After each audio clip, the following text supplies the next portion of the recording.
In today's video, I'll teach you how to disable Windows automatic update in Windows 10 or 11 permanently. So normally if you want to disable the Windows update for a certain amount of time, you'll be able to do it via the Windows update settings. But if you want to do it permanently, what you have to do is simply open the run. For that, click on the search icon that you can see on the screen. Now simply type in run over here. You'll be able to find this option for run. Click on the open option that you can see on the screen.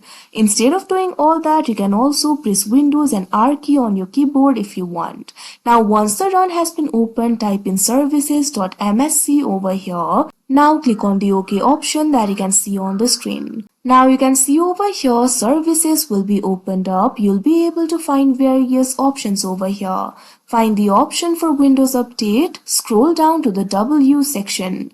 Now over here you'll be able to find this option for Windows Update. So simply right click on this option for Windows Update. Now click on this option properties that you can see on the screen. Now you'll be able to access the properties of Windows Update over here. Right over here you'll be able to find this option for startup type. So automatic is selected right now, so click on it. Now click on this option disable that you can see on the screen.